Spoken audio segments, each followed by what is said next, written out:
Assalamualaikum warahmatullahi wabarakatuh. Kita mulai aja mungkin ya kuliahnya ya. Baik, suara saya terdengar teman-teman? Dengar Bu. Oke, ya. Terdengar Bu. Kita bahas soal UTS dulu barangkali ya. Jika memang ada yang ingin komplain nilai nanti dipersilahkan. Kita bahas dulu untuk soal nomor 1. Mungkin sama-sama dicek juga. Soal nomor 1 ini berkaitan dengan materi. Baik, histogram ya, perataan histogram di sini diketahui bahwa kedalamannya adalah 2 bit ya, jadi 4 di situ, levelnya 4, N0-nya dikasih tahu, sampai dengan N3-nya, teman-teman diminta untuk bikin perataan histogram. Nah, yang sering terlewat di situ, kalau teman-teman baca soalnya, Anda diminta untuk melakukan analisis citra berdasarkan histogram. Jadi, kebanyakan di teman-teman fokus ngitung, tapi tidak melakukan analisis, sehingga si bobotnya nggak full 40. Nah, dipersilahkan buat teman-teman, silahkan yang mau share jawaban ya untuk soal nomor 1 barangkali silahkan ya. Pada kesempatan ini juga nanti mungkin sambil di cross check, kalau ngerasa saya harusnya betul tapi disalahkan nanti bisa dikomplain gitu ya. Mangga, siapa yang bersedia atau berkenan mungkin untuk men-share jawaban soal nomor 1, silahkan. Saya boleh Bu. Ya, mangga silakan.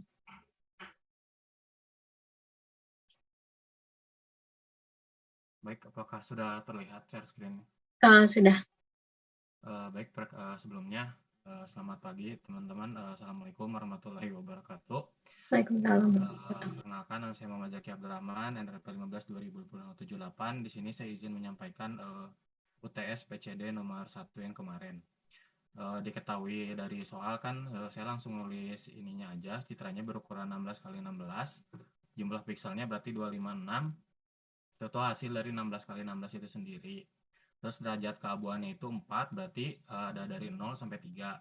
Nah, N0-nya 122, N1-nya 80, N2-nya 50, dan N3-nya 4.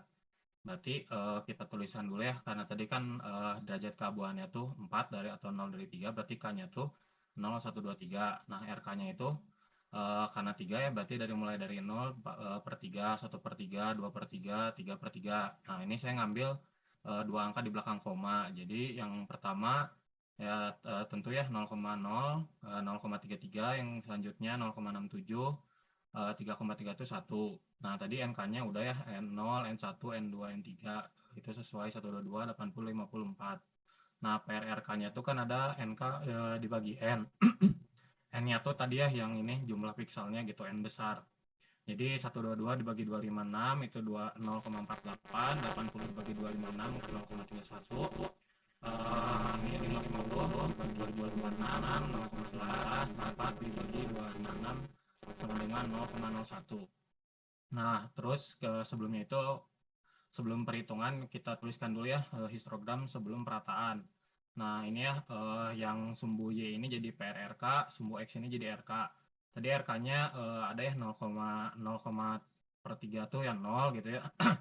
1 per 3, 2 per 3, 3 per 3. Nah, kan di sini PRRK-nya tuh 0,48 gini nih. Nah, saya buatnya tuh bulatnya aja gitu ya, 0,5, 0,4, 0,3, 0,2, 0,1. Nah, tadi kan 0,0 itu 0,48 nih, berarti titiknya tuh ada di 0,5 di bawah sedikit gitu ya, dari 0,5 gitu, dan seterusnya gitu ya, 0,31 berarti di atas sedikit dari 0,3, 1,919 tuh di bawah dikit dari 0,2, dan 0,01 tuh hampir mendekati 0 gitu ya. Nah, maka hasilnya tuh begini gitu ya. Nah, analisis saya itu, menurut saya itu, jadi dari histogram di samping dapat dianalisis bahwa citra cenderung gelap gitu, karena banyak yang nilainya tuh mendekati 0 gitu ya. Ataupun kan 0 di sini banyak gitu ya, nilainya ada 0,48 gitu. Jadi saya simpulkan tuh bahwa citranya tuh cenderung gelap gitu. Nah, terus selanjutnya perataan histogram itu ini ya rumusnya dari S0 T R0. Ini teh sigma berarti jumlah gitu ya. Yang pertama tuh tentu ya karena S-nya 0 berarti PR R0 berarti 0,48 gitu ya. Yang dapat dari nilai ini gitu ya, PRRK yang tadi. Nah, itu termasuk ke 1,0 33 atau 0,33. Kenapa gitu ya, kan karena lebih dekat gitu ya. Kalau misalkan ke 00 itu jauh gitu ya, tadi ya 0,4 nilainya bedanya itu 0,48. Nah, lebih dekatnya itu ke 0,33, maka saya masukinnya ke 1/3 0,33. Nah, S1 itu tadi ya PRR0 rumusnya ditambah PRR1. Jadi 0,48 yang ada di S0 ini ditambah yang ada di ini ya PRRK yang 1 gitu 0,31. Jadi 0,48 ditambah 0,31 sama dengan 0,79. Nah, ini tuh lebih dekat ke 2/3 atau 0,67 dibandingkan ke 0,33 tadi yang 1/3. Nah, karena rumusnya udah diketahui ya, jadi di sini saya langsung aja gitu ya. 0,79 ditambah 0,19 tuh 0,98, itu lebih dekat ke 3/3 atau 1. Nah, dari S3 ini sama gitu ya, 0,98 ditambah 0,01, jadi 1 gitu. Nah, 1 ini tuh tentu ya sama persis dari 3/3, jadi atau 1,00. Nah, jadi di sini tuh S0-nya tuh ada 1/3, S0-nya 1/3, S1-nya 2/3. Nah, karena S2, S3 ini sama, berarti langsung aja kita S3 tuh 3/3 gitu. Nah, selanjutnya tadi kan dari yang ini, dari S0, S1, S3 ini yang sudah kita dapat 1/3, 2/3, 3/3 itu ditulis lagi di sini SK-nya 1/3, 2/3, 3/3. Nah, tadi nilai NK-nya itu diambil gitu ya, 1/3 tuh 122 gitu. Nah, ini 122, 2/3 itu 80, 3/3 itu 50 tambah 4. Kenapa gitu ya? Karena ini gitu ya, kan tadi K2 sama K3 tuh ini ya NK-nya 50 sama 4, berarti 50 tambah 4 gitu. Nah, untuk selanjutnya PSSK-nya tuh NK dibagi N masih sama gitu ya, 122 dibagi 256, 0,48, 80 dibagi 256, N besar ini tuh tadi ya jumlah pikselnya gitu ya, jumlah pikselnya 256. Terus yang terakhir tuh tadi 54, berarti 54 dibagi 256 sama dengan 0,21. Nah, ini histogram setelah perataannya gitu ya.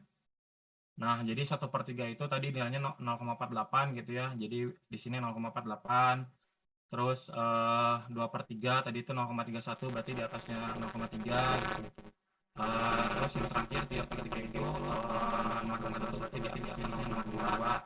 Nah, analisis saya tuh di sini tuh citra masih cenderung gelap, namun tidak terlalu gelap dibandingkan sebelum dilakukan proses perataan histogram gitu. Jadi masih dominan yang di sini ya, di 1/3 yang mendekati 0, tapi tidak seolah-olah tidak segelap yang pertama gitu. Mungkin sekian Bu pembahasannya. Ya, terima kasih banyak, penjelasannya sudah sangat lengkap sekali. Jadi mungkin teman-teman, Zaki bisa tolong ke atas kan? Nah, mungkin ini ada beberapa koreksian ya dari jawaban teman-teman yang lain. Saya nggak tahu di kelas ini atau di kelas yang lain. Karena di sini adalah dia pakai 2 bit atau 4 level, maka pembagi di RK-nya, tolong ke RK bagian atas. Pembagi RK-nya di sini adalah 3, jadi dibaginya dengan 3. Jadi bukan dibagi dengan 4, ya, jadi dibaginya dengan 3. Kemudian tepat, Anda sudah melakukan analisis di sini, kemudian dikebawahkan lagi. Tolong dikebawahkan lagi, ya, baik. Nah, di sini juga sudah dilakukan pemetaan, ya. Pemetaannya tadi sudah dijelaskan oleh Zaki bahwa kita mencari hasil nilai ini dengan nilai RK yang tadi ya, sehingga dari hasil pemetaan dihasilkan ketiga nilai SK ya. Jadi 1/3, 2/3, dan 3/3. Jadi kalau ada jawaban yang hanya 2 peta nilai, kalau nggak salah itu berarti masih kurang tepat. Jadi petakannya 1/3, 2/3, dan 3/3. Sehingga diperoleh hasil perataannya adalah seperti yang di bawah tadi ya. Nah, ini sudah tepat sekali. Jadi saya rasa silahkan kalau teman-teman ada yang mungkin mau komplain jawabannya sama persis, tapi disalahkan, misalnya bobotnya tidak sama, nah mungkin tidak 40 ya, nah mungkin bisa bisa diusulkan sekarang. Zaki, terima kasih banyak atas presentasinya, sudah share jawabannya, terima kasih. Terima kasih Bu. Baik, silahkan, ada mungkin yang mau ditanyakan untuk soal nomor 1.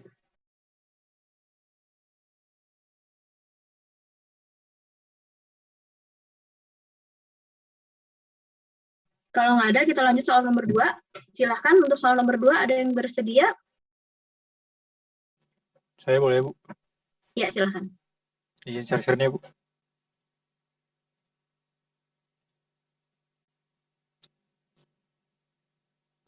Sudah ada, Bu. Ya, silahkan. Jadi untuk nomor 2 itu kan citra itu mau di clipping dari 4x4. Terus dikasih tahu kalau misalkan ada kernel Gaussian untuk smoothingnya, terus ada Sobel X, ada nanti tuh dikonvolusi dengan kernel Sobel, ada X sama Y-nya. Terus nanti di hysteresis thresholding dengan T1-nya 50 dan T2-nya 90. Langkah pertama itu kita konvolusi dulu sama kernel Gaussian-nya terlebih dahulu. Berarti karena ini konvolusi, otomatis yang pinggir-pinggirnya kalau di sini saya di nolin semua. Hasilnya jadi ini 0, 0, 0, 0, yang jadi 0 semua, berarti yang bakal dikonvolusi itu yang di koordinat 1,1, 1,2, 2,1, dan 2,2. Yang pertama untuk 1,1 itu dari 53, berarti prosesnya itu dari sini 50 dikali 0,05858 ditambah 80 dikali 0,096581 ditambah 50 dikali 0,05858 ditambah 85 dikali 0,096581 ditambah 53 dikali 0,159236 ditambah 85 dikali 0,096581 ditambah 30 dikali 0,05858 ditambah 45 dikali 0,096581 dan ditambah 55 dikali 0,05858. Jadi karena konvolusi itu ini 3x3, otomatis dari citranya pun 3x3 di sini. Jadi untuk hasil dari yang 1,1 ini adalah 47,7682 atau dibuatkan menjadi 48. Lalu karena yang 1,1 udah, yang 53 ini ya. Selanjutnya ke 1,2 itu 85. Caranya sama seperti tadi, karena ini kernel Gaussian-nya 3x3, otomatis di citranya juga yang dikonvolusikan 3x3. Berarti dari 80, 50, 100, 53, 85, 90, 45, 55, dan 95. Itu yang dikonvolusikan dengan kernel Gaussian-nya. Dengan hasilnya itu 56,23275 dibulatkan menjadi 56. Lalu selanjutnya ke yang 2,1. 2,1 juga sama, karena kernel Gaussian 3x3, otomatis di sini yang diambil adalah di sini. Ini 3x3 di sini, 85, 53, 85, 30, 45, 55, 50, 68, dan 65 dikalikan dengan kernel Gaussian-nya. Hasilnya itu 43,75661 dibuatkan menjadi 44. Untuk yang 2,2-nya caranya sama dengan hasilnya 53,81325 dibuatkan menjadi 54. Nah, untuk hasil konvolusinya sendiri, karena tadi saya bilang pinggirnya dinolkan semua, berarti ini pinggirnya 0 semua, dan 1,1-nya itu tadi 48, 1,2-nya 56, 2,1-nya 44, dan 2,2-nya 54. Lalu selanjutnya itu pertama konvolusi dengan kernel Sobelnya. Untuk yang kernel Sobel X ini, tadi itu kan, nah ini, kan Sobel X-nya itu min 1, 01, min 2, 02, min 1, 01. Dikalikan dengan di sini. Tapi kalau kita lihat, ini tuh yang bisa dikalikan dan tidak menghasilkan 0 itu cuma 2 dikali 56 sama 1 dikali 54. Sedangkan sisanya bakal menghasilkan 0. Kayak di sini, min 1 dikali 0, 0 dikali 0, 1 dikali 0, min 2 dikali 0, 0 dikali 48, min 1 kali 0, 0 kali 44. Jadi itu hasilnya 0, nggak saya tulis. Di sini berarti yang untuk Sobel X-nya itu saya tulisnya 56 kali 2 ditambah 54 kali 1. Hasilnya itu 166. Lalu untuk yang Sobel Y-nya, ini kernelnya 121.000, min 1, min 2, min 1. Dikonvolusikan dengan yang ini, tapi dilihat lagi, kalau misalkan yang menghasilkan selain 0 itu hanya min 2 dikali 44, ditambah min 1 dikali 54, sedangkan sisanya itu bakal jadi 0. Nah, di sini hasilnya adalah minus 142. Lalu untuk gradien magnitude-nya sendiri, rumusnya itu nilai mutlak dari Sobel X ditambah dengan nilai mutlak dari Sobel Y, yaitu nilai mutlak dari 166 ditambah nilai mutlak dari minus 142, yaitu 308. Berarti nilai pikselnya 308. Lalu untuk mencari alfanya itu menggunakan rumus tan inverse, yaitu nilai mutlak dari Sobel Y dibagi nilai mutlak dari Sobel X. Berarti nilai mutlak dari minus 142 dibagi nilai mutlak dari 166. Ini tuh hasil tan inverse-nya jadi 40,544 dibuatkan menjadi 41. Nah, dari derajatnya sendiri 41 itu masuk ke 40 yang derajat 45 derajat ya. Kalau nggak salah tuh dari 21 sekian sampai 65 kalau saya nggak salah ingat. Itu yang koordinat 1,1. Untuk yang koordinat 1,2 ini tuh konvolusinya sama ya dari sini menggunakan kernel yang di sini, kernel Sobel X Y yang di sini. Kalau kita lihat baik-baik, yang bisa menghasilkan selain 0 itu dari Sobel X-nya itu cuman min 2 dikali 48 sama min 1 dikali 44. Berarti hasilnya ini itu jadi 48 dikali min 2 ditambah 44 dikali min 1 sama dengan minus 140. Lalu untuk Sobel-nya sendiri yang bisa menghasilkan selain 0 itu hanya min 2 dikali 44 ditambah min 1 dikali 54. Hasilnya sendiri jadi minus 152. Lalu untuk gradient magnitude-nya sama seperti tadi ya, ini mutlak Sobel Y ditambah mutlak Sobel X. Jadi hasilnya 292, ini nilai pikselnya. Lalu untuk mencari derajatnya, alfanya, tan inverse dari mutlak Sobel Y dibagi mutlak Sobel X. Hasilnya itu 47,3533 dibulatkan menjadi 47. Ini juga masuk ke derajat 45.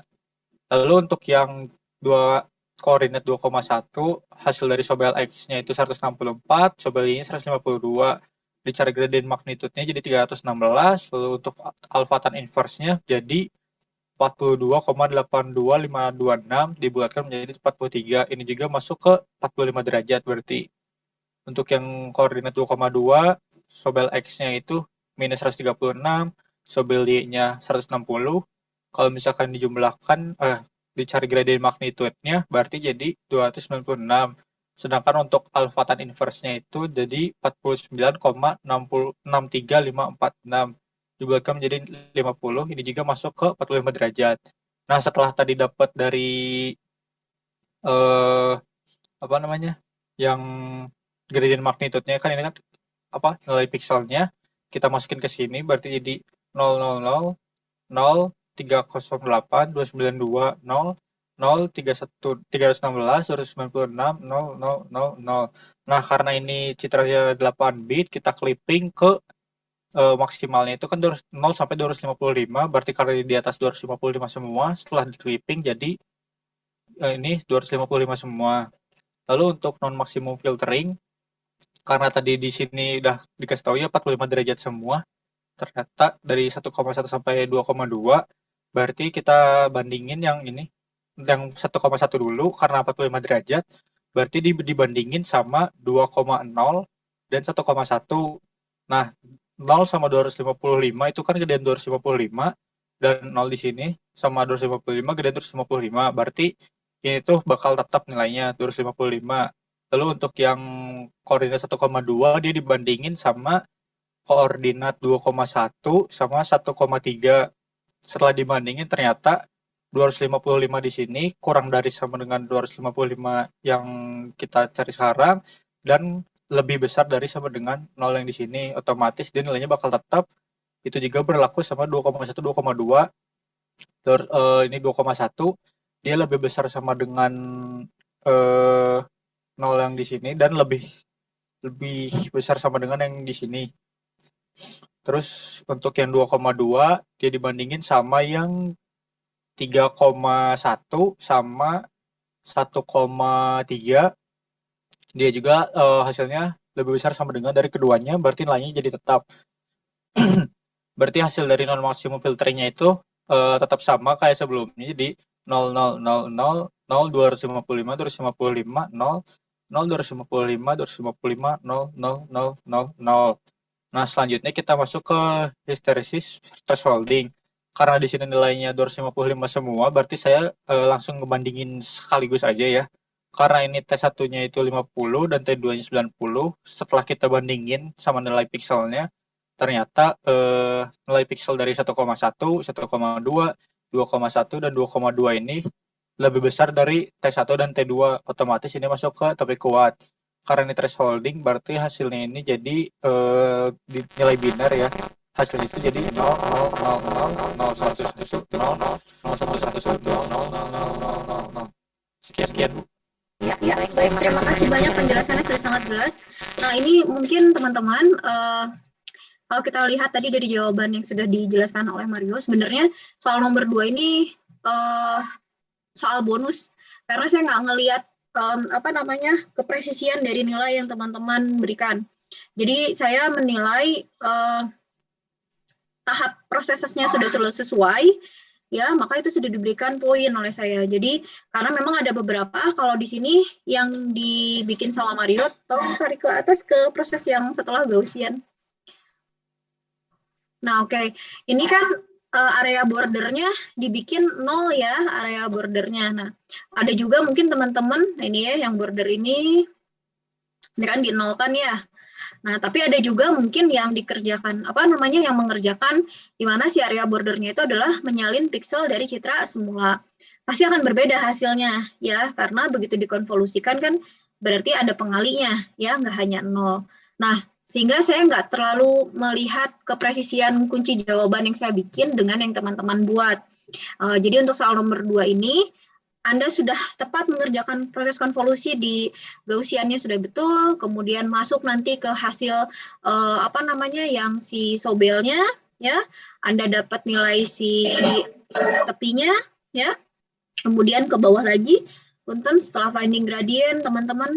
Nah, di proses finding gradient, betul sekali tepat, lakukan proses clipping terlebih dahulu. Ya, jadi lakukan proses clipping, karena ternyata di sini ada nilai di mana dia angkanya lebih dari range 8 bit, 255. Sehingga ini tepat lakukan clipping terlebih dahulu. Nah, mungkin ada teman-teman yang ini ya udah bener nih stepnya, tapi ternyata pas masuk ke non-maximum suppression-nya, dia tidak dilakukan proses clipping, jadi angkanya masih bulat 308, sementara kan sebenarnya prosesnya dia step by step. Jadi kalau misalkan dia ngerjain dulu Sobel, kalau misalkan angkanya ada di luar range, maka dia akan lakukan proses clipping. Jadi lakukan clipping dulu, nggak jadi masalah walaupun nilainya semuanya jadi 255 di sini ya, karena proses clipping kan nggak apa-apa. Baru masuk ke non-maximum suppression. Kemudian nanti di sini pun saya akan ngecek juga untuk menentukan arah tepinya. Ya, nah karena di sini angkanya pasti besar ya, karena di sini 255 dan area bordernya adalah 0, ada kemungkinan di hysteresis thresholding-nya pun dia akan merupakan tepian kuat gitu ya.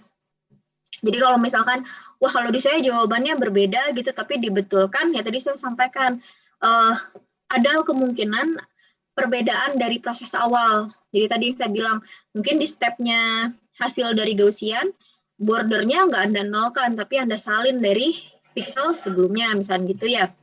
Nah, tentunya proses angka-angka ke bawahnya pasti akan berbeda dong dengan yang dikerjain sama Mario sekarang. Jadi mungkin saya sampaikan ini makanya soal bonus lah. Jadi saya nggak ngecek kepresisian angka Anda, tapi saya melihat seberapa tepat Anda mengerjakan si soal ini dengan langkah yang sudah dijelaskan sebelumnya. Gitu, mungkin silahkan ada yang mau ditanyakan barangkali. Nggak ada? Oke, terima kasih banyak Mario atas paparan jawaban soal nomor 2-nya. Makasih ya. Baik, terima kasih Bu. Ya, sama-sama. Baik. Nah, berikutnya soal nomor 3. Nah, soal nomor 3 juga ini harapan saya tuh harusnya tepat semua ya. Jadi tadi kalau saya bilang soal nomor 2 nih soal bonus, bener nih, udah saya pikir 40 nih dapat ya. Soal nomor 3 nih gampang, jelaskan bagaimana proses pembentukan citra digital. Saya pernah jelasin waktu itu. Saya bilang saya nggak mau textbook, jadi yang penting ada bukunya, Anda bisa jelas-jelas itu tuh dengan bahasa sendiri, udah 23 Jadi seharusnya sih 60 tuh udah lah gitu ya, bulat tanpa kita lihat soal nomor 1 gitu ya. Nah, tapi ternyata nilainya masih banyak yang kecil juga ya. Saya mau tanya soal nomor 3, saya minta jawaban dari Ahmad. Ada Ahmad? Ahmad Syah.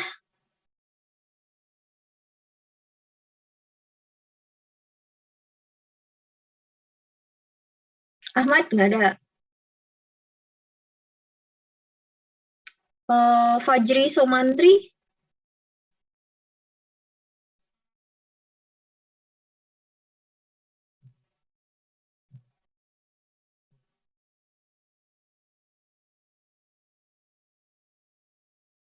Fajri ada?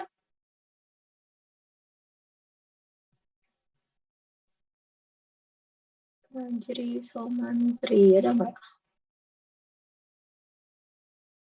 Wah, nggak ada. Nanti saya cek absennya ini.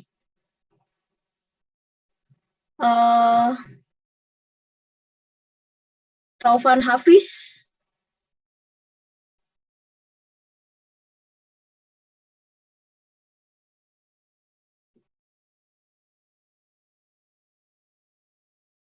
Nggak ada juga. Nanti saya absen aja satu-satu deh. Kalau gitu ini aja deh. Farel deh, Farel. Ada Ibu. Ya, silakan Farel. Coba kalau jawabannya Farel apa? Ini di share screen atau? Nggak usah dijelasin aja. Baik, Bu. Sebentar. Di sini tuh saya menjawab, sebentar. Untuk soalnya tuh, jelaskan bagaimana proses pembentukan citra digital. Nah, di sini saya menjawabnya tuh, jadi citra digital itu kan ada dua ya, kayak pertama digitalisasi spasial sama digitalisasi intensitas. Untuk yang digitalisasi spasial, sering juga disebut sebagai penerokan sampling. Citra kontinu diterok pada grid-grid yang berbentuk bujur sangkar, kisi-kisi dalam arah horizontal dan vertikal. Pembagian gambar menjadi ukuran tertentu menentukan resolusi, yaitu derajat rincian yang dapat dilihat. Spasial yang diperoleh semakin tinggi resolusinya, yang berarti semakin kecil ukuran pikselnya. Untuk digitalisasi intensitas, sering juga disebut sebagai kuantisasi. Proses kuantisasi membagi skala keabuan menjadi menjadi G buah level yang dinyatakan dengan suatu harga bilangan bulat integer. Seperti itu, Bu. Ya, tepat jawabannya cuma 2 tahap tadi ya. Sampling dengan kuantisasi. Ya, sampling tadi misalkan Anda jawab dan bahasa Anda sendiri mengubah citra analog menjadi array 2 dimensi, menentukan resolusinya, gunakan bahasa Anda sendiri, nggak masalah. Clue-nya ada di sampling, kemudian kuantisasi menentukan derajat keabuan. Bahasanya Anda gunakan bahasa sendiri, itu poinnya udah full 20. Jadi, Anda nggak perlu jelasin citra kontinu, citra discrete, terus proses apa gitu ya, malah nggak saya nilai ya. Jadi makanya mungkin yang nggak tepat sasaran tadi 2 istilah itu nggak ada, maka poinnya nggak full 20. Mangga silakan. Untuk soal nomor 3, kalau misalnya ada yang mau komplain, mangga.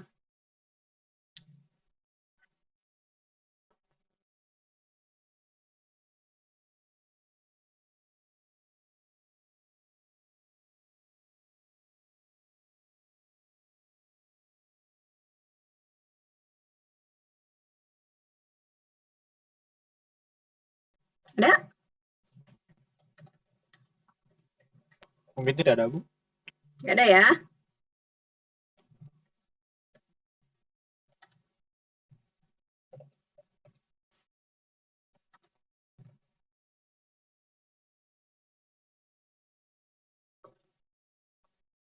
Sebentar ya.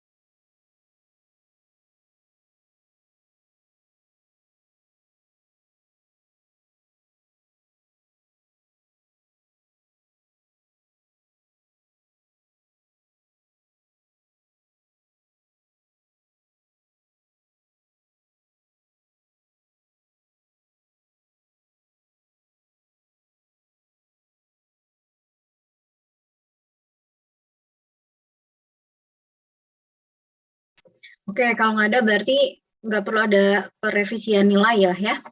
Baik, kalau begitu kita masuk ke materi kita hari ini, yaitu tentang pengolahan citra berwarna. Mudah-mudahan tadi teman-teman sudah menyimak lah materi kita hari ini. Nah, mungkin saya review aja dari materi kita minggu ini tentang pengolahan citra berwarna ya.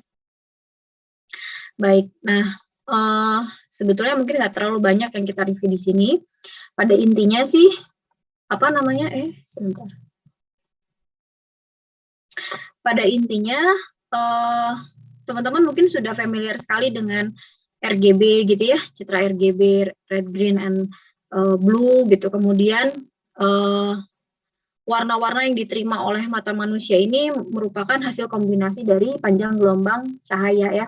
Mungkin di awal pertemuan sekali saya sudah pernah jelaskan bahwa kita butuh sumber cahaya supaya kita bisa melihat suatu objek gitu kan ya. Nah, kemudian teman-teman bisa mendefinisikan itu warna apa dan warna-warna tertentu itu merupakan pantulan dari panjang gelombang cahaya dari objek tersebut. Nah, sinar yang tampak itu adalah di 400 sampai 700 nano. Nah, itu adalah yang bisa didefinisikan oleh mata manusia. Jadi, kalau yang kurang atau lebih dari range ini, itu sulit untuk didefinisikan oleh mata manusia gitu ya. Nah ini perlu diperhatikan teman-teman. Untuk pengolahan citra berwarna, itu dia punya atribut. Nah, atribut inilah yang merupakan bagian terpenting ketika kita mau mendefinisikan suatu warna. Jadi ketika kita bilang ini warnanya merah, ini warnanya biru dan sebagainya, merah tua, merah agak merah muda gitu dan sebagainya.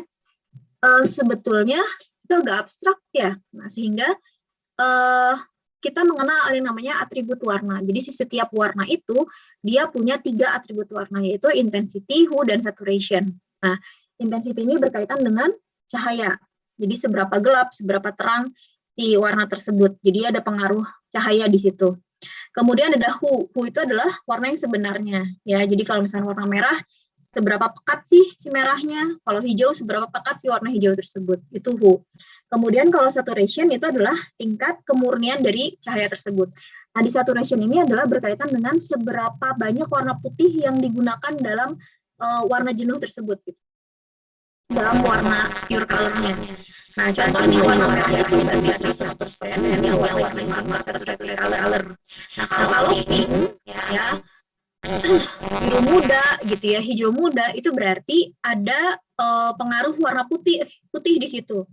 Berarti warna merah dengan tingkat kejenuhan yang sangat rendah. Jadi kalau kita ngomongin hue itu adalah warna sebenarnya, seberapa pekat si warna tersebut. Kalau saturation itu adalah seberapa dalam sih si warna itu gitu. Ya, sehingga kalau misalkan saturationnya 0, itu berarti dia tanpa hue. Artinya yang terlihat adalah warna putih. Tapi kalau misalnya saturationnya 255, berarti nggak ada warna putih sama sekali. Berarti warnanya itu hanya terbentuk dari warna pure color-nya aja, si warna warna jenuhnya aja. Nah, kalau nilainya berarti ya di range antara 0 sampai 255, misalkan nilainya 128 saturation-nya. Berarti ada penggunaan warna putih di situ. Jadi kalau misalkan hue color-nya adalah warna merah dan misalnya saturation-nya 128 misalnya situ, berarti ada kemungkinan dia warnanya yang terlihat adalah pink gitu ya, merah muda gitu. Nah, ini adalah atribut warna. Nah, jadi kalau kita ngomongin suatu gambar yang masuk ke dalam device kita gitu. Nah, ini mungkin teman-teman juga sering nih memperhatikan, mungkin di sini juga ada yang familiar lah dengan tools tertentu, misalkan Adobe Photoshop, kemudian Corel, Color Picker gitu ya. Biasanya selalu ada angka-angka ya yang menunjukkan angka-angka tertentu gitu ya. Biasanya entah itu ada kode warna R, G, atau B, atau ada kode warna H, S, I, atau V gitu. Nah, itu dia menunjukkan atribut dari si warna tersebut.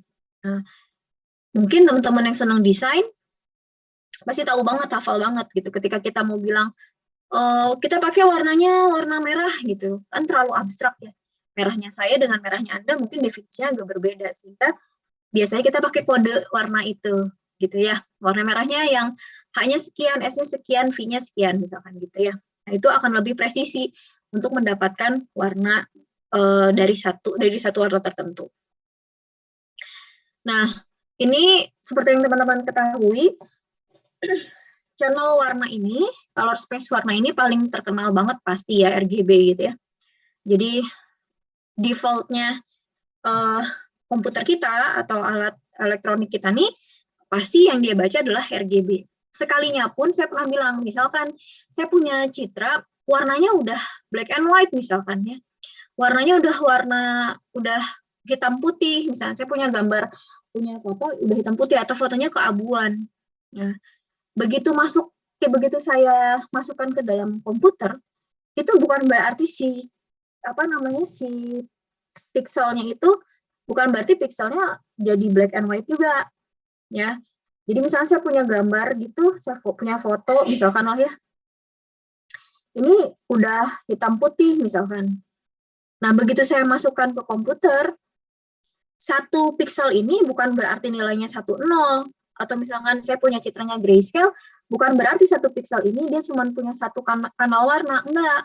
Begitu masuk ke komputer, walaupun si warnanya hitam putih atau grayscale, itu tetap nilainya adalah R, G, dan B. Jadi ini yang baca ini tetap RGB, walaupun tadi warnanya sudah abu-abu, sudah hitam putih ya, sehingga perlu dilakukan proses konversi gitu ya untuk ini secara pixelnya ya, secara pixel. Kalau secara yang tampak mungkin ya tadi misalkan Anda punya gambarnya udah grayscale ya, secara terlihat udah grayscale, tapi kalau misalkan kita mau mengolah kembali si data tersebut ya, si gambar tersebut mau kita olah, itu sebenarnya pixelnya masih RGB, sehingga perlu kita konversikan itu ke channel warna yang memang Anda inginkan. Nah, kenapa saya bilang kita proses betulnya grayscale ya. Di sini lagi warna RGB itu adalah, ini kalau kita pakai 8 bit ya, 8 bit, jadi R-nya aja 2/8, G-nya aja 2/8, ya, B-nya aja 2/8, sehingga di sini 2/8 × 3, sehingga total kombinasi dari RGB ini kalau kita pakai 8 bit itu adalah 16 juta sekian warna. Ya, jadi intinya kita punya 24 kedalaman bit gitu. Anda bayangkan kalau misalkan device Anda gitu ya, atau ada suatu device yang dia mengusung kekuatan si kuantisasinya 16 bit ya, berarti 16 kali 3 kedalamannya adalah 48 bit. Jadi akan pasti lebih dari 16 juta warna. Nah, ini yang sekiranya bisa dihasilkan dari kombinasi warna RGB ini. Nah, selain RGB mungkin ada juga yang namanya CMY ya. Kemudian muncul lagi karena kebutuhan akan warna hitam, jadi muncullah CMYK gitu ya. Nah, biasanya terlihat ini familiar sekali kalau misalkan teman-teman menggunakan device printer. Ya, nah printer itu dia menggunakan CMYK. Jadi bukan RGB lagi tapi CMYK. Makanya mungkin kalau teman-teman mau cetak poster atau cetak desain gitu kan, maka color space di tools-nya nah lebih baik sudah di-convert ke CMYK supaya warnanya sesuai dengan warna yang nanti pada saat Anda akan cetak gitu ya. Jadi kalau dulu pengalaman, karena saya waktu dulu saya belum sama sekali paham tentang color space ini ya, kita desain aja di Photoshop misalkan gitu ya, atau di tools yang lain gitu, wah gambar warnanya udah cantik gitu, begitu dicetak kok beda warnanya gitu ya, ternyata color space-nya yang berbeda gitu ya antara monitor kita dengan si printer itu. Nah, kemudian ada juga model warna HSV. Nah, tadi HSV sudah kita singgung sebetulnya di atribut warna. Nah, ini juga termasuk ke dalam channel warna.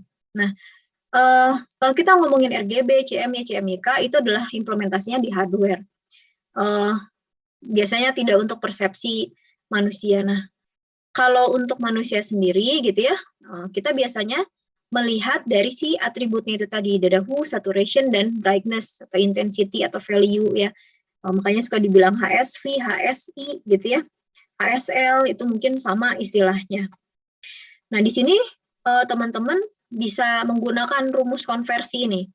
Ya, ketika citra yang kita inputkan adalah RGB, tadi saya bilang defaultnya kalau masuk itu pasti RGB, sehingga teman-teman bisa konversikan dan menggunakan rumus ini untuk mengambil nilai atributnya. Pada saat kapan saya bisa menggunakan HSV? Nah, ini sangat berguna sekali. Misalkan mau mendeteksi kematangan yang kualitas misalnya.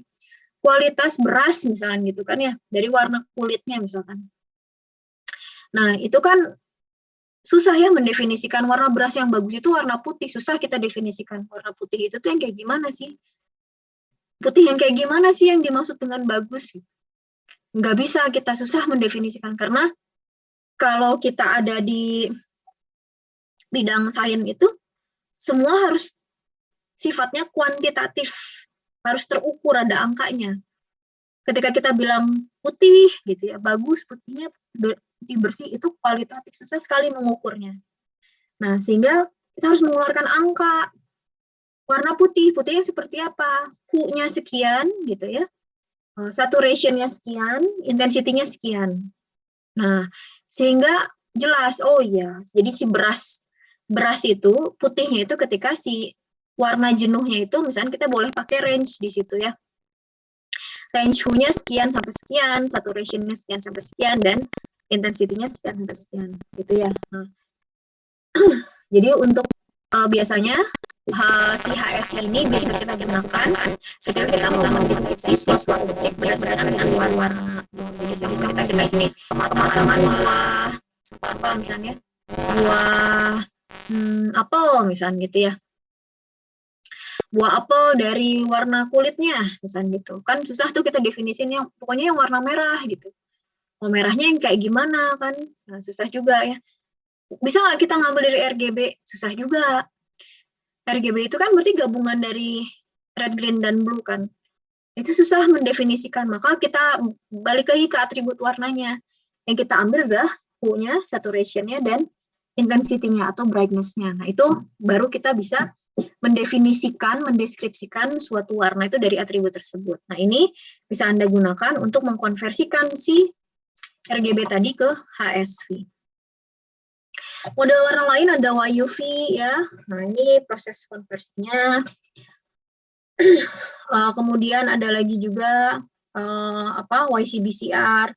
Ada juga YIQ ya. Itu sesuai kebutuhan ya. Jadi dulu ada rasanya saya nguji salah satu mahasiswa bimbingan siapa, saya lupa, ada dosen tertentu gitu. Nah, dia pakai YIQ untuk mendeteksi ini area bibir. Dia mau mendeteksi ini orang ngomong huruf apa gitu ya. Nah, berarti kan fokusnya ke area bibir tuh. Nah, terus gimana cara dia dapat area bibirnya? Oh, dari warnanya gitu. Jadi kalau bibir itu dia punya warna khusus gitu ya. Di mana si Y-nya harus sekian, I-nya sekian, Q-nya sekian gitu. Jadi udah dapat area wajah, terus dia nyari gitu mana yang Y-nya masuk ke dalam range-nya ya, I-nya sama gitu ya. Q-nya juga dicari, nanti udah dapat fokus di area itu, berarti itu area bibir. Nanti dia deteksi ini orang ngomong apa, bentuknya, bentuk bibirnya nih merujuk ke huruf apa sih, pelafalannya dan sebagainya. Nah, gitu ya. Jadi color space ini bisa digunakan nih untuk mendeteksi tadi ya beberapa kasus objek gitu ya, terutama yang berkaitan dengan warna. Nah, terus kemudian di sini mungkin saya nggak terlalu banyak jelasin karena proses dari color processing ini sama dengan grayscale. Nah, cuman kan bedanya pasti dia melakukannya sesuai dengan kedalaman si channel warnanya. Jadi contohnya kalau misalkan kita mau smoothing gitu ya, bikin histogram gitu kan, kalau kemarin kita cukup satu aja. Kalau RGB ya pasti akan ada 3 kali proses ya. Nge-smoothing image kemarin kita cuma ngekonvolusiin sekali aja karena citranya grayscale. Nah, kalau citranya RGB gitu ya, berarti kan harus ada 3 kedalaman, artinya harus ada 3 kali proses untuk R, G, dan B gitu. Begitu juga misalnya dengan penajaman citra dan sebagainya. Nah, jadi pada dasarnya kenapa kemarin mungkin kita belajarnya yang kok citra yang dibahasnya citra grayscale ya, supaya Anda paham dulu ini konsep-konsep dari si metode-metodenya, sehingga kalau misalnya kita implementasikan itu ke citra berwarna gitu ya, Anda sudah paham konsepnya. Tapi ya itu tadi, kita akan lakukan sesuai dengan kedalaman dari si channel warnanya gitu ya. Jadi kalau ternyata di YCBCR gitu ya, berarti dilakukan terhadap kedalamannya 3 kali gitu. Dan seterusnya. Nah, mungkin seperti itu kalau untuk citra berwarna. Sampai sini dulu ada yang mau ditanyakan? Izin bertanya, Bu. Ya, silahkan. Ini Bu lebih ke kayak kan tadi ada salah satu implementasinya tuh ke hardware ya Bu, yang monitor. Ya. Nah, di monitor tadi teh kayak ada jenis-jenisnya tuh kayak ada TN, IPS sama OLED. Itu teh apa bedanya? Maaf, apa? Nggak terdengar apa? Suaranya kecil nggak Bu atau? Iya, agak kecil Zaki suaranya. Ya Bu, saya nggak pakai mic Bu. Ini jadi kan tadi implementasi semua tuh ada di hardware di monitor. Nah, waktu pas saya ngecek tuh kan ternyata di monitor tuh ada beda-beda gitu Bu, ada IPS, terus ada kalau nggak salah tuh TN, terus ada OLED gitu Bu. Nah itu tuh itu teh apa Bu yang bedainnya gitu Bu? OLED ya. Ya dari Samsung kalau nggak salah itu Bu. Oke, biasanya gini, saya jujur nggak begitu paham juga ya kalau udah berkaitan dengan hardware nih ya. Kalau berkaitan dengan hardware saya nggak terlalu paham. Tapi kan artinya dia punya spesifikasi hardware tertentu. Artinya begini, ketika suatu produsen itu dia akan membuat suatu device, dia sudah menentukan kan komponen-komponen nanti yang akan digunakan, gitu kan ya. Nah, yang mungkin disebutkan oleh tadi oleh Zaki ini kan berkaitan dengan tipikal dari suatu display-nya. Nah, ini nantinya akan berkaitan dengan apa? Kualitasnya berarti kan ya, berkaitan dengan kualitas dari suatu gambarnya. Ya, entah nanti mempengaruhi apa nih? Misalkan pixelnya, dot pixelnya misalkan nanti berpengaruh bitnya nanti ya, kalau kita ngomongin itu kan berarti kita ngomongin juga masalah si resolusinya, kemudian berkaitan dengan kuantitasasinya. Sehingga bisa jadi kalau misalkan Anda cek itu, kalau misalkan Anda bandingkan satu device dengan device yang lain gitu ya, sementara mereka misalkan menampilkan objek yang sama, warna yang sama, mungkin tampilannya akan berbeda. Ya, katakanlah misalkan device yang satu, wah warna hijaunya terang banget, yang kedua, device yang kedua biasa aja misalkan gitu. Itu pengaruh dari spesifikasi si hardware tersebut. Bisa jadi mungkin seperti itu. Nah, saya jujur nggak terlalu ini banget ya, terkait spesifikasi seperti itu. Nah, tapi pada dasarnya, tentunya itu digunakan berkaitan dengan bagaimana menampilkan kualitas dari si image-nya. Nah, mangga silakan kalau misalnya ini apa kata Mario katanya jenis panel. Jenis panel apa nih? Izin menambahkan ya Bu. Enggak. Jadi kita ya benar jenis panel. Jadi kalau dari warna sebenarnya nggak fokus ke warna doang ya, bedanya kalau misalkan dari kayak IPS gitu-gitu, tapi emang ada beda warnanya sih. Jadi kayak yang tadi Ibu jelasin, jadi ada yang misalkan range warnanya lebih banyak gitu, tapi lebih fokusnya ini tuh kayak response time-nya lebih cepat gitu. Kalau misalkan di panel VM, response time-nya itu lebih cepat daripada IPS. Tapi kalau misalkan IPS itu viewing angle-nya lebih luas. Jadi kalau misalkan IPS kita lihat dari misalkan monitor kita gini, kita lihat dari samping itu tuh gambarnya masih jelas. Tapi kalau misalkan VA sama TN itu si gambarnya udah mulai kayak abu-abu gitu, warnanya jadi ngilang gitu. Kalau OLED sama LED itu OLED itu tuh emang dia fokusnya ngejar warnanya. Jadi emang tiap panel beda-beda fungsinya, ada yang ngejar response time-nya, ada yang ngejar viewing angle-nya, ada yang ngejar warnanya gitu. Jadi tergantung kebutuhan si usernya. Sekian Bu. Terima kasih Bu. Ya, terima kasih Tang sudah ditambahkan. Mungkin teman-teman dari DKV juga mungkin ya nggak asing dengan istilah itu barangkali ya. Kayak IPS, mungkin ya teman-teman yang senang dengan desain grafis barangkali itu jadi kayak udah aktivitas sehari-hari, bener nggak? Nggak tahu nih, mungkin siapa ada. Iya Bu. Mungkin mau menambahkan, silahkan. Iya. Enggak sih, bukannya menambahkan, tapi kayak yang kalau nyari panel untuk display dari laptop misal atau device kayak gitu, emang nyari yang color akurasinya di 100% sRGB gitu Bu. Jadi untuk tercetak, nanti ngecetaknya juga bakal akurat sama warna yang di display kita gitu. bisa, oke. Itu ada ini nggak kelebihan satu sama lain, maksudnya kalau tadi disebutkan mungkin mana yang lebih menonjol gitu misalnya. Biasanya kalau mungkin teman-teman desain teman-teman dari DKV mungkin kayak lebih bagus nih panelnya pakai ini gitu misalkan. Yang saya dengar sih dari untuk warna dari OLED itu lebih luas rangkaian apa sih, jangkauan color gamutnya, tapi lebih terang juga jadi kayak, ke matanya Warnanya kurang friendly gitu, Bu. Oh, oke. Dia warnanya lebih, yang OLED itu lebih ini kali, lebih akurat gitu ya si warnanya gitu ya. Tapi pasti biasanya kalau lebih akurat lebih mahal ya. Iya, Bu. Gitu ya biasanya ya. Apa namanya, lebih mahal, udah lebih mahal pasti biasanya terbatas di pasaran ya. Jadi Iya. tadi ya berkaitan dengan respon time-nya, dengan apa tadi color ya gitu ya tadi ya. Produksi warna ya tadi ya berarti ya. Berkaitan dengan produksi warna ya si panel-panel itu ya. Oke. Jadi kalau misalkan teman-teman, nah ini ada tambahan tuh ya, ada apa namanya, Kajes mungkin dari teman-teman dari DKV katanya.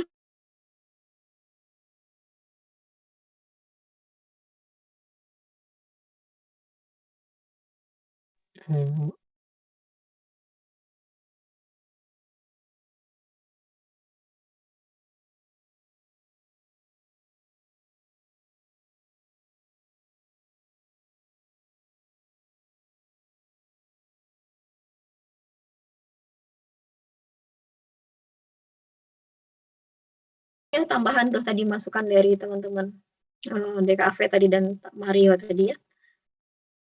Baik, ada lagi mungkin yang mau ditanyakan?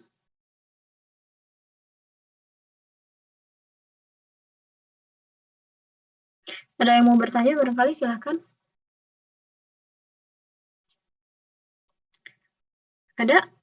Ada yang mau ditanyakan? Sudah cukup jelas? Dari saya cukup, Bu. Cukup. Baik. Kalau begitu mungkin cukup sekian materi kita hari ini. Terima kasih banyak atas partisipasinya mungkin ya teman-teman ya. Nah, jadi mohon nih kita punya kesempatan nanti ada UTS 2 untuk apa namanya, untuk masih ujian tertulis. UTS 2 ini ujian tertulis, nanti kita lihat dari materinya dari mulai morfologi berarti ya, morfologi sampai dengan nanti ada materi yang ya yang belum diuteskan lah.